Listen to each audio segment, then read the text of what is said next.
Hello नमस्कार दोस्तों, आप सभी का स्वागत है लक्ष्य सीएससी चैनल पर। आज मैं आपके सामने कुछ टर्मिनोलॉजी डिस्कस करने वाला हूँ, जैसे कि है करंट अकाउंट डेफिसिट, चालू खाता घाटा, और बैलेंस ऑफ पेमेंट हो गया, कैपिटल अकाउंट हो गया, करंट अकाउंट हो गया, और ट्रेड अकाउंट और इनविजिबल अकाउंट। इन कुछ टर्मिनोलॉजी के बारे में आपके सामने रखूँगा मैं। इन टर्मिनोलॉजी के बारे में हम आइए जानकारी प्राप्त करते हैं। करंट अकाउंट डेफिसिट यानी कि चालू खाता घाटा इकोनॉमिक की टर्मिनोलॉजी है। इसके बारे में इसके अंतर्गत दो तीन चीज़ें आती है। पहला बैलेंस ऑफ पेमेंट, फिर इसमें ट्रेड अकाउंट, और एक आता है इसमें इनविजिबल अकाउंट यानी कि अदृश्य खाता। उसी के बारे में हम जानकारी लेते हैं। बैलेंस ऑफ पेमेंट, इसकी एक परिभाषा होती है जो कि याद करनी होती है। किसी देश के निवासियों और शेष विश्व के बीच वस्तुओं और सेवाओं एवं परिसंपत्तियों के लेन देन को एक निर्दिष्ट समय अवधि, सामान्य तौर पर 1 वर्ष के लिए रिकॉर्ड किया जाता है। या इसे यूँ कहा जाए तो मैं अपनी सिंपल लैंग्वेज में अगर मैं बताऊं तो आप ध्यान से सुनिएगा। किसी एक देश और विश्व के अन्य देशों के बीच किए जाने वाले आर्थिक लेन देन के रिकॉर्ड रखने को बैलेंस ऑफ पेमेंट कहा जाता है, 1 वर्ष के। जब निवेश बचत को गतिशीलता के दृष्टिकोण से देखा जाता है तो खाते को राष्ट्रीय, सार्वजनिक एवं निजी दोनों बचत और निवेश के बीच के अंतर के रूप में भी व्यक्त किया जा सकता है। इसको आप ज़्यादा डीप में हो गया ध्यान नहीं रखें तो कोई बात नहीं। मैं आपको बैलेंस ऑफ पेमेंट की जो है डेफिनेशन है वो ध्यान रखनी है अच्छे से। बैलेंस ऑफ पेमेंट के 2 भाग है, उसको अच्छे से याद रखना है। बैलेंस ऑफ पेमेंट के 2 भाग है, जिसमें से एक आता है कैपिटल अकाउंट, दूसरा आता है करंट अकाउंट, पूंजी खाता और चालू खाता।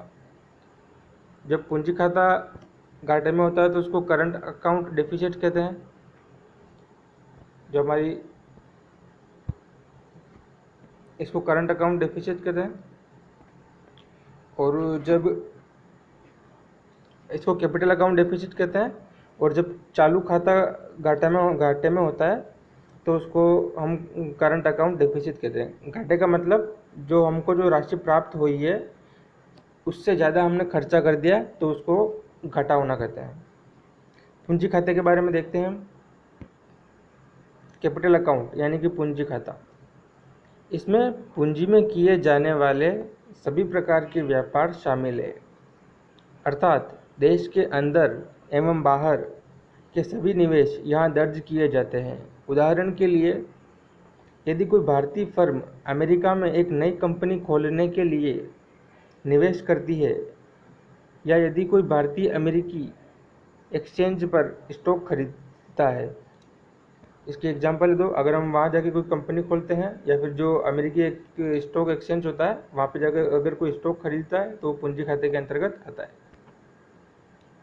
चालू खाता यानी कि करंट अकाउंट, यहाँ वस्तुओं एवं सेवाओं के सभी व्यापार को नोट किया जाता है।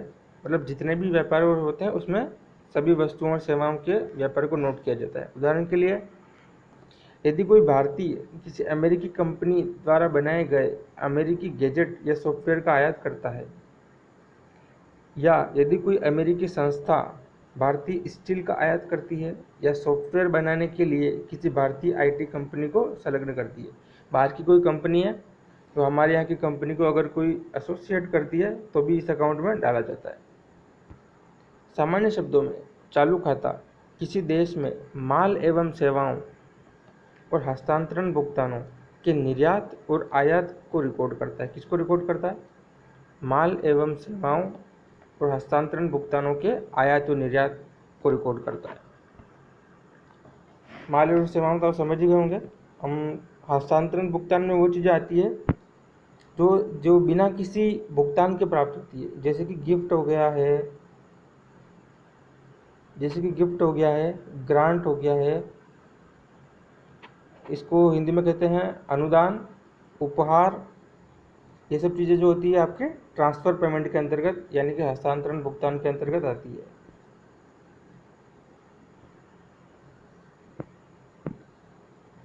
जब निर्यात आयात से अधिक होता है तो व्यापार अधिशेष, अगर हमने निर्यात ज़्यादा कर दिया और आयात कम किया तो उसको कहते हैं ट्रेड सरप्लस। और अगर इसकी विपरीत स्थिति उत्पन्न होती है, अर्थात आयात निर्यात से अधिक होता है, मतलब हम खरीद लेंगे ज़्यादा चीज़ें और बेचेंगे कम, तो उसको व्यापार घाटा या फिर ट्रेड डेफिसिट कहते हैं। ये वही बात मैंने आपको जो बताई है ऊपर कि हस्तांतरण भुगतान वे रसीदें हैं जो निवासियों द्वारा बदले में किसी वर्तमान या भविष्य के भुगतान के बिना मुफ्त में प्राप्त की जाती है, मतलब बिना किसी भुगतान के प्राप्त की जाती है मुफ्त में, उनको हस्तांतरण भुगतान या फिर ट्रांसफर पेमेंट कहते हैं। इसके एग्जाम्पल है प्रेषण, कंसाइनमेंट, उपहार, गिफ्ट और अनुदान, ग्रांट। कोई देश हमें अनुदान दे रहा है, गिफ्ट दे रहा है, ये सब ट्रांसफर पेमेंट के अंतर्गत आता है। चालू खाते के दो भाग होते हैं, एक का नाम है ट्रेड अकाउंट, दूसरे का नाम है इनविजिबल अकाउंट। ट्रेड अकाउंट व्यापार खाता, इनविजिबल अकाउंट अदृश्य खाता। एकदम सिंपल सा है। जो भी माल या वस्तु का आयात एवं निर्यात किया जाएगा, किसी भी माल या वस्तु का, तो उसका हम लेखा जोखा कहाँ करेंगे? हम ट्रेड अकाउंट में उसका लेखा जोखा करेंगे, माल या वस्तु का। और अदृश्य खाता, जिससे कि इसके नाम से दिख रहा है, सेवाओं का आयात एवं निर्यात। सेवाओं का आयात एवं निर्यात कहाँ लिखा जाएगा? Invisible account. ये किसके दो भाग है? करंट अकाउंट के दो भाग है।